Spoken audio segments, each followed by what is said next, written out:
Good morning and welcome to our Circus Hall of Fame's video series. Today we're going to take a look at William P. Hall, Horse King of the World.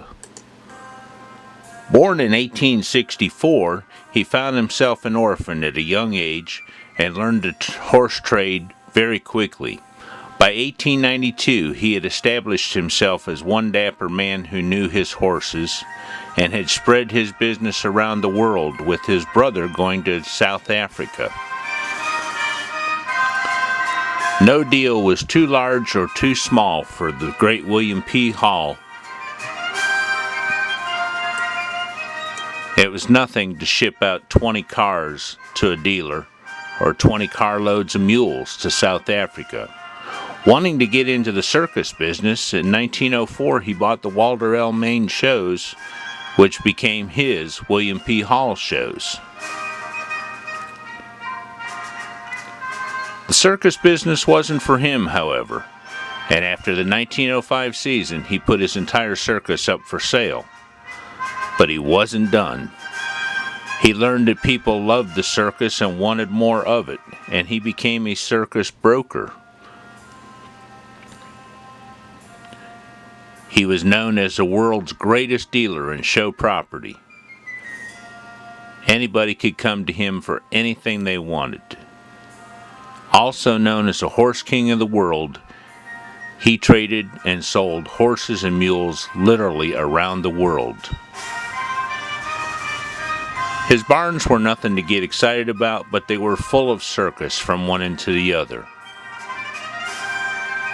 His passion was his elephants.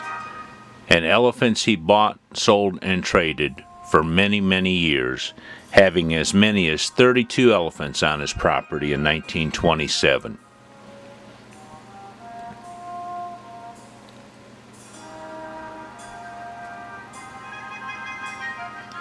Anybody could come to William Hall and try to get what they needed for their circus, whether they needed a complete circus, a couple railroad cars, maybe just a wagon or an elephant. They could even get as small a section as seats.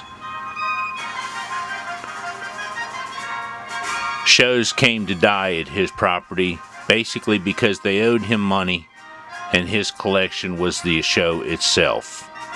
His property was filled with circus wagons, circus trains, and circus animals.